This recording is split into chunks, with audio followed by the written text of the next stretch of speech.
Некий таинственный человек, который решил остаться инкогнито по прозвищу R.C. Christian, сделал заказ у местной фирмы Alberton Granite Finishing на установку скрижалей, на которых выгравированы надписи, которые послужили основанием для многочисленных теорий заговора.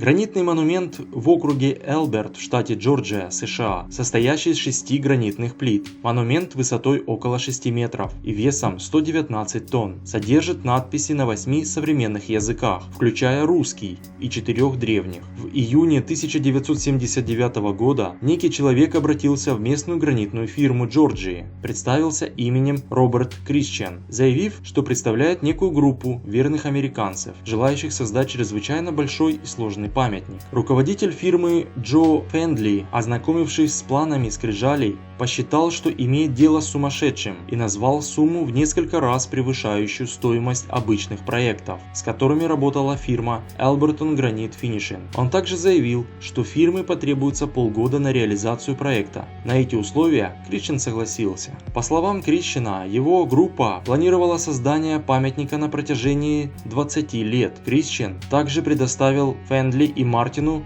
деревянную модель скрижалей, помещенную в коробку из-под обуви, и инструкцию на 10 страницах, описывающую их во всех подробностях. Перевод текста на языки мира, включая древние, был выполнен с помощью запроса в службу перевода Организации Объединенных Наций. В Элбертоне ходили слухи, что проект был собственным детищем Фендли и Мартина, а Крисчена они выдумали, чтобы избавиться от этих слухов. Они прошли проверку на полиграфе, или как его еще называют, детектор лжи. Зимой 1980 года вершину холма срыли с помощью бульдозера. Гранитные плиты весом 28 тонн каждая, добытые в гранитном карьере Pyramid, перевезли на ферму Double 7 и установили на подготовленный фундамент с помощью 100-футового подъемного крана. Торжественное открытие скрижалей состоялось 22 марта 1980 года, в день весеннего равноденствия, в присутствии около 300 человек. В 2008 году памятник подвергался вандализму. Его поверхность разрисовали надписями из баллончика «Иисус победит тебя, сатанист» и «Барак Обама мусульманин» и облили полиуретаном, который было сложнее чистить с гранита, чем краску. Основная надпись состоит из 10 принципов, заповедей и выгравирована на 8 современных языков, по одному языку на каждой стороне 4 вертикальных плит. Если обходить сооружение по часовой стрелке с севера, то порядок языков таков: английский, испанский, суахили, хинди, иврит, арабский, китайский и русский. Текст на русском языке гласит: первое. Пусть земное население никогда не превышает 500 миллионов человек, пребывая в постоянном равновесии с природой. Второе. Разумно регулируйте рождаемость, повышая ценность жизненной подготовки и многообразие человечества. Третье. Найдите новый живой язык, способный объединить человечество. Четвертое. Проявляйте терпимость в вопросах чувств, веры, традиций и им подобных. Пятое. Пусть справедливые законы и беспристрастный суд станут на защиту народов и наций. Шестое. Пусть каждая нация сама решает свои внутренние дела, вынося на мировой суд международные проблемы. Избегайте мелочных судебных тяжб и бесполезных чиновников. Поддерживайте равновесие между личными правами и общественными обязанностями. Девятый пункт гласит: превыше всего цените правду, красоту, любовь, стремясь к гармонии с бесконечностью. Десятый пункт. Не будьте роковой опухолью для Земли. В природе тоже оставьте место. На каждой из сторон верхней плиты выгравировано на 4 древних языках: аккадском сделано клинописью, классическом греческом, санскрите и древнеегипетском следующие слова: «Да послужат сии скрижали заветом веку разума». Рядом со скрижалями установлена табличка, сообщающая об астрономической ориентации памятника,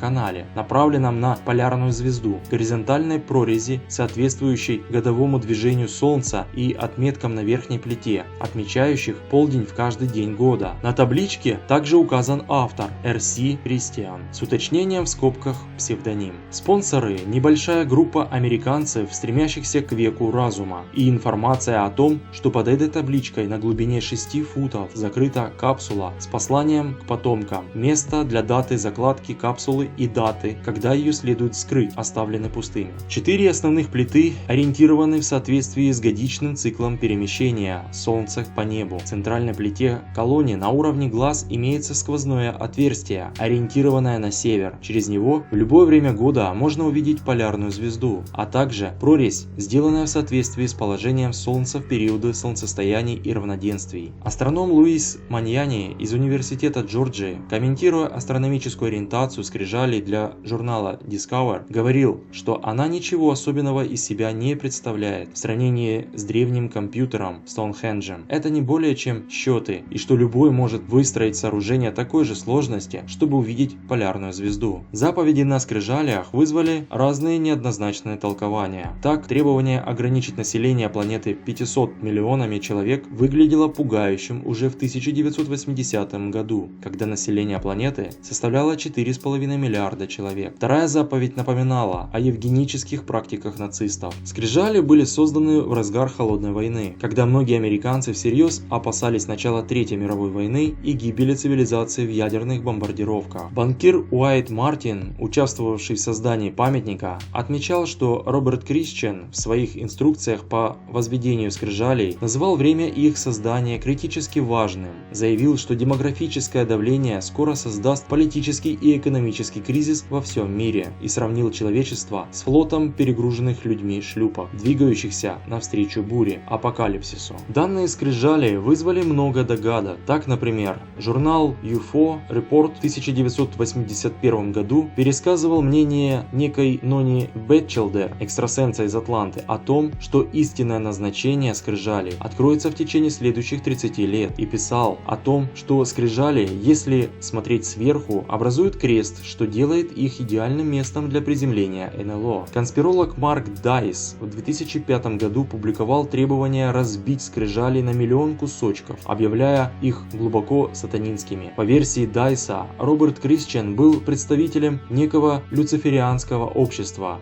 провозвестником нового мирового порядка, в котором правящие элиты будут продлевать свою жизнь с помощью новых технологий, а прочее население планеты заранее сократят, чтобы массы не потребляли необходимые этим элитам ресурсы. Дайс, впрочем, осудил вандализм памятника в 2008 году, сочтя эту выходку непродуктивной. Алекс Джонс заявлял, что скрижали являются призывом к геноциду. Еще один конспиролог Джей Уайднер связывал псевдоним создателя памятника R.C. Christian с тайным обществом розенкрейцеров и легендарным основателем этого общества Кристианом Розенкрейцем, который подписывал свои манифесты инициалами CRC. Создавшее скрижали тайное общество будто бы готовилось к неизбежному концу света в 2012 году, когда войны, нехватка нефти и пищи и вспышки на Солнце должны были убить большую часть населения планеты. Вэн Смит, создатель сайта Vance Hardware, публиковал подробный анализ скрижалей и заповедей на них. По его мнению, скрижали должны заложить основания тоталитарного мирового правительства. Их пропорции будто бы предсказывают точную высоту башни Бурдж-Халифа, воспроизводящей Вавилонскую башню. Местные жители считали, что сатанисты используют памятник для своих обрядов. В 2015 году съемка с дрона якобы обнаружила на верхней плите пятна, напоминающие кровь. Скрижали Джорджии стоят до сих пор. Основная цель – это формирование мирового порядка, но скрижали оставляют больше вопросов, нежели ответов.